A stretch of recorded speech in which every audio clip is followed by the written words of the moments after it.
Hello, this video contains directions on how to do the work for Monday, October 21st PD Day.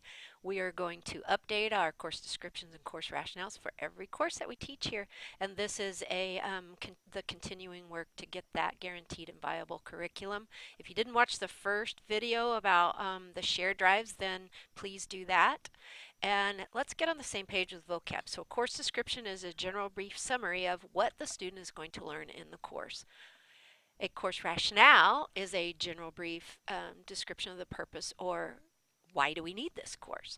Notice that both of these definitions have the word brief, which means one sentence to one paragraph, and it has the word general, which means that it's going to be broad enough that we're not going to have to take it before the school board and update it every year. So we don't want to have really specific things like specific programs or specific technologies or specific resources that we use. Keep it general.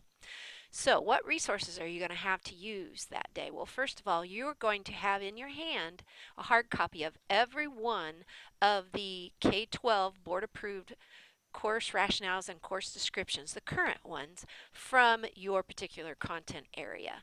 So you can use those as a starting point at the very least.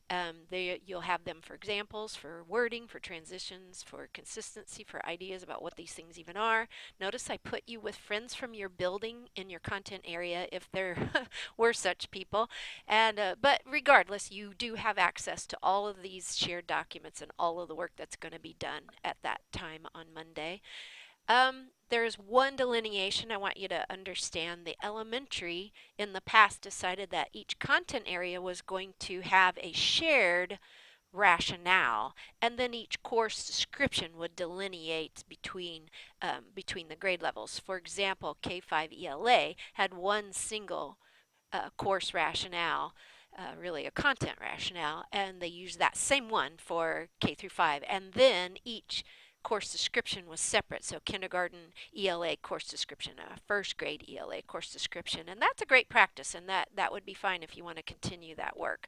So these course rationales and descriptions will look like this. Of course, there'll be hard copies that you will have. This was one for business law. So if you are a business or computers teacher, you will have every course rationale and course description in this particular content area. But that's what they look like. And so, so what are we going to do? So the work looks like this. So you're going to locate your document in the new shared drive that contains the course that you teach. So the first video showed you how to do that. And then right in that document, you're going to type the course description, course rationale that is given to you on the hard copy, the one that's currently board approved. You're going to type that same one right in there. Once you do that, you're going to evaluate. Do I need to leave it the same? Is it still fine? Do I need to modify it? Do I need to make it more general? Is it inaccurate? Modify it if you need it. You're going to do that for every course or class that you teach. And then when you're done, you're going to print off documentation. You're going to do a hard copy of these course descriptions and course rationales to give to your admin. And that allows us to be able to work in our own classrooms, that artifact work. So that looks like this. You're going to go to My Drive, you're going to go to the shared drive, and you're going to find probably the only shared drive you have, online curriculum. Then you're going to choose the folder.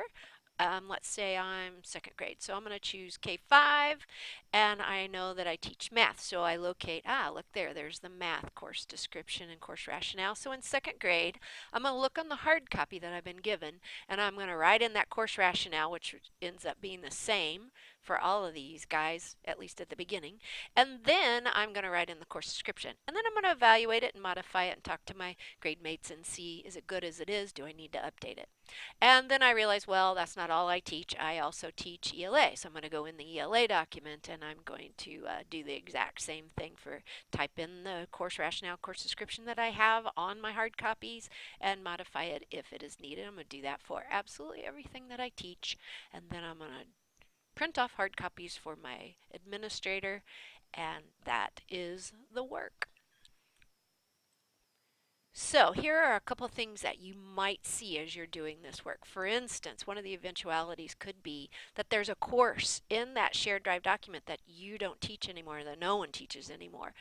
So just leave it blank. Don't delete it. Just leave it blank. If it's blank, I know it's not taught any longer. If there's a course that you do teach and it isn't in there, of course, add it and add the CRs and CDs. And if you do not have a hard copy of the course rationale, course description for a particular course, then that means you need to create them. So use the resources that you have as a guide to do that. And finally, if you're middle school or high school, you might have a course that's become a conglomeration of two courses that are in the list. So go ahead and combine those appropriately or separate them out appropriately, whichever change has happened. And so basically, that is the work that you're going to do. If you end up with time left over, you can continue with your other curriculum work. So in the email, I gave you links on how to get a copy of the UOI template and how to fill in the UOI template. That's that continuing work that we've been doing. And then remember those artifacts that allow us to work in our rooms, electronic copies of UOI work, hard copies of the course rationale, course description work, and those go to your admin. And thank you so much for everything that you do. And as always, if you need anything, please let me know and I'll help.